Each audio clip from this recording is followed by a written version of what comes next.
Muli na namang magkakaroon ng panibagong misyon si Soho dahil sa request ng Rakan's Fang upang makipagsanib puwersa para kalabanin ng mga Itarim. At mukhang sa pagpasok pa lang naramdaman kaagad ng ating bida ang magic power ng Itarim na gustong ipakalat sa buong Earth, kaya muli na naman nating masasaksihan ang umaatikabong bakbakan gamit ang binubuong fighting style ng ating bida na naaangkop sa gusto niya kung kailan niya gagamitin ang weapon at skills in a different situation. Kaya huwag na nating patagalin pa. Let's go! Nagsimula ang chapter na ito kung saan napatanong ang manager ng Black Tortoise Guild sa kanyang staff kung nag-reply na ba si Soho sa kanilang invitation.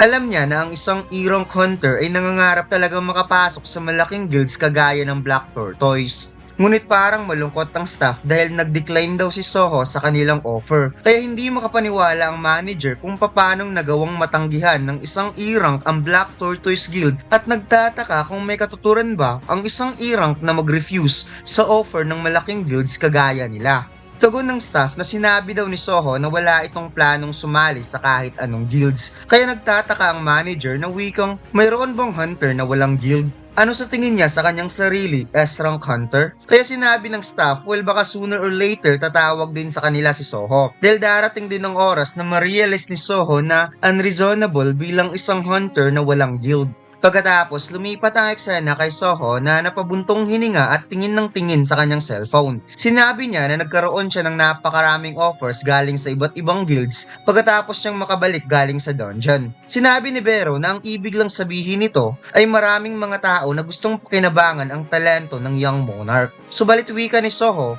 lahat ng guilds na gusto siyang makuha ay uupahan lamang siya bilang kolektor o di kaya porter. Kaya nagtataka talaga siya kung bakit napakadami naman nila at bigla na lang nagsusulputan. At mukhang hindi pa alam ni Soho na unti-unti na siyang sumikat. Umupo ang ating bida sa sopa at sinabi na kung papasok naman siya sa guild ay magiging hadlang lamang ito sa growth ng kanyang pag-level up. Kaya hindi niya na kailangang sumali pa sa guild. At na-realize niya na hindi pa pala tapos ang conversation nila ng Rakan's Fang Swords. Kaya nagkaroon ng kaunting flashback nung sinabi niya sa espada na kung pwede sana, gagawa sila ng united front sa pagitan ng Shadow at Fang. Naisip ng espada kung anong meron sa batang ito. Bakit napakadali nitong sabihin ng mga nakakatawang bagay. However, kung ang Shadow ay kanyang magiging kakampi at hindi isang kalaban, ay magiging ayos ang lahat. Subalit bibigyan niya ito ng isang kondisyon. Sinabi niya kay Soho na tatanggapin niya ang offer nito basta dalhin siya sa iba't ibang sanctuary ng Monarch of Fang.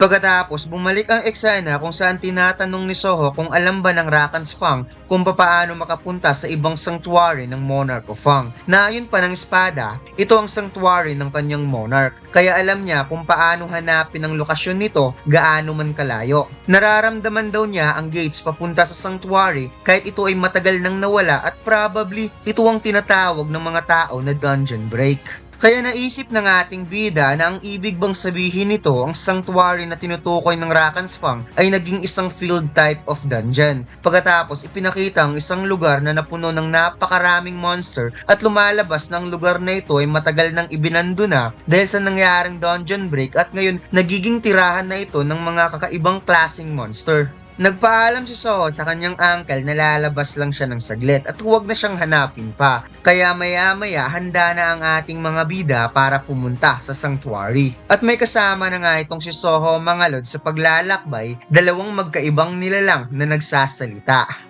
Sobrang ganda talaga ng 6i Gojo t-shirt design natin mga lods at sobrang dami nang nag-order nito. Sino ba naman ang hindi gustong mag-order sa sobrang angas ni Gojo? At mayroon tayong bagong t-shirt design na i-release this month. Jujutsu Kaisen, Gojo X Sukuna at One Piece Sun God Nika. Kaya sa mga gustong mag-order, check nyo na lang ang link sa description o comment section. Pagkatapos, lumipat ang eksena sa bulubunduking lugar kung saan nakarating ang tatlo sa no trespassing gate. Kaya napatanong ang ating bida kung sigurado ba ang Rakan's Fang sa lugar na ito dahil mukhang mahihirapan sila. Lumalabas na ang lugar na ito ay inookupahan ng mga hunter at labag sa batas ang pagpasok sa lugar na ito na isang private property. Dagdag pa ng ating bida na narinig daw niyang ang Hyena Guild ay naglagay ng maraming gangster sa loob kaya mukhang maraming kriminal sa lugar na ito. Sinabi ni Vero na instead na makinig si Soho sa maliit na creature na yan which is ang espada, mas mabuting magpa-level up na lamang ang Young Monarch. Magaling talaga magpatawa itong si Vero mga lods dahil ang laki ng tingin niya sa kanyang sarili. May biglang napansin si Vero at mukhang may kakaibang gagawin ng Young Monarch. It's turned out na ginamit pala ni Soho ang Ruler's Authority upang durugin ang CCTV camera at napawikang handa na ba kayong pumasok? Tugon ni Vero, paano naman ang patungkol sa Hyena Guild? Sagot ng ating bida, well palagi namang may paraan sa lahat ng bagay, kaya tuluyang dinurog ng ating bida ang CCTV camera. Sinabi ni Soho na kung gagawin nila ito ay wala nang magiging ebidensya na pumasok siya. Kaya napakomento na lamang si Vero na the way daw kung magdidesisyon nitong si Soho na walang pagdadalawang isip ay resemblance talaga ng pagiging isang tunay na monarch.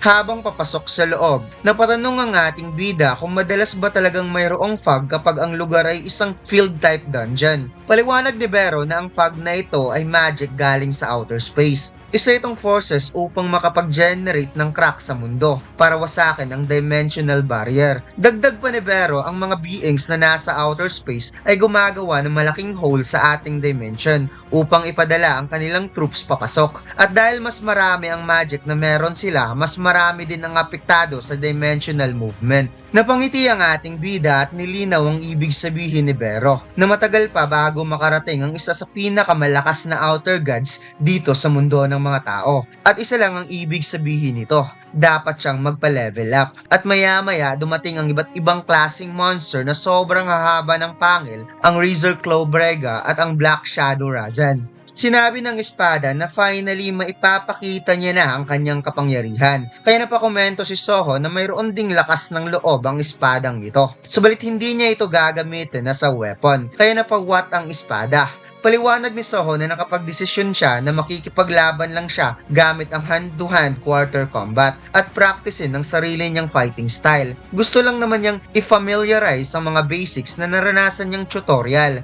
At mukhang inihahambing ni Soho sa isang tutorial game ang naranasan niyang laban noon nung umakyat siya sa Demon Castle at sa huli nakalaban niya ang kanyang ama. Basag ang mukha ng Razor Claw nang tinamaan ito ng uppercut ni Soho at habang sinisipa ang Black Shadow Razan, ginamit niya ang Ruler's Authority upang kontrolin ng Rakan's Fang at nagsagawa ng long range attack na makikitang direkta niya itong ibinaon sa sikmura sa isa pang monster na paatake sa kanya. Sinabi ng ating bida na gagamitin niya ang Ruler's Authority for long range attack para pang suporta at dito'y muli niyang hinawakan pabalik ang Rakan's Fang pagkatapos inactivate ang Storm Slash na makikitang gumawa ang ating bida ng napakaraming slashes gamit ang hangin towards sa mga Razor's Claw at sinabi niya na gagamitin niya ang weapon as a combination para panggulo. Pagkatapos itinuon ni Soho ang kanyang kamay upang mag-merge sa kanyang braso ang Steel Fang Lycan Gunlet. Sinabi ni Soho na na-obtain niya ang tool na ito dahil sa Shadow Extraction na parang ang Steel Fang Lycan Shadow Soldier at tuluyan niya ng naging isang tool at nalalagay niya sa inventory kaya pala siguro ito ang dahilan kung bakit wala siyang Shadow Storage. Dahil kaya naman niyang baguhin into weapon ng mga Shadow Soldier at doon niya ilalagay sa inventory.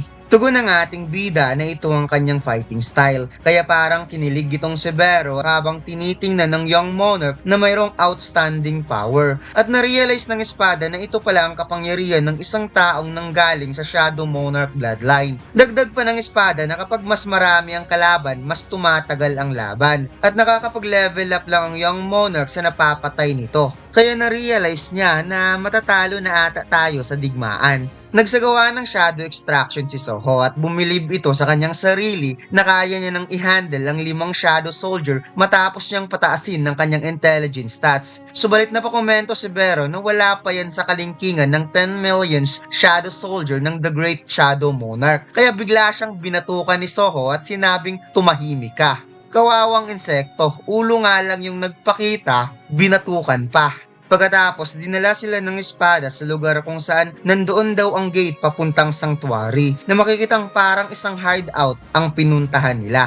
Nakita ni Soho ang mga tumatambay sa labas upang manigarilyo at magkwentuhan. Kaya hindi siya makapaniwala na mayroon pang tao kahit napakalalim na ng gabi. At napakomento naman si Vero na ito yung mga tao na ginagawa lang nila kung ano ang gusto nila sa buhay. Subalit napatanong si Soho kung bakit pa sila nandito ng mga ganitong oras dahil mas maganda ang mag-subjugate ng mga magic beast kapag may araw. Biglang dumating ang isang armored truck at binuksan ng mga hunter ang gate kung saan nagulat ang ating bida dahil nakita niyang lumabas ang 3 hostage sa loob ng truck, 2 lalaki at 1 babae. Nakita ng ating bida na hinawakan ng hunter ang mukha ng babae habang ito ay napaluha sa sobrang takot. Kaya sinabi ni Soho na mukhang isang human trafficking ata ang nakikita ko. Sagot ni Vero, parang ganun na nga. Kaya binalaan ni Vero si Soho na ang lugar na ito ay isang private property kaya trespassing sila dito. At mas mabuting wala silang gagawin subalit nagulat ang dalawa dahil biglang nawala si Soho sa kanilang tabi kaya napa-what ang espada dahil pumunta na pala ang ating bida. Ipinakita ang ama ni Soho na si Jinwoo na isang magaling na violent crime detective at ang kanyang lolo ay isang legendary firefighter at ang 21-year-old Song Soho ay lumaki na tinitingala ang mga ito. Pagkatapos nakaramdam ang hunter na parang may gustong umatake sa kanyang likuran kaya siya ay napalingon at dito'y nakita niya ang sapatos ni Soho na lalapag sa kanyang mukha. Sinabi ng narrator na mula sa grandfather ni Soho at ang kanyang ama ay pareho silang palaging nauuna ang action kapag nakakakita ng kawalan ng katarungan. At dito lang nagtatapos ang ating kwento mga lods. Huwag mo sanang kalimutan mag-like, comment at mag-subscribe sa ating YouTube channel at mag-follow sa ating Facebook page. Salamat!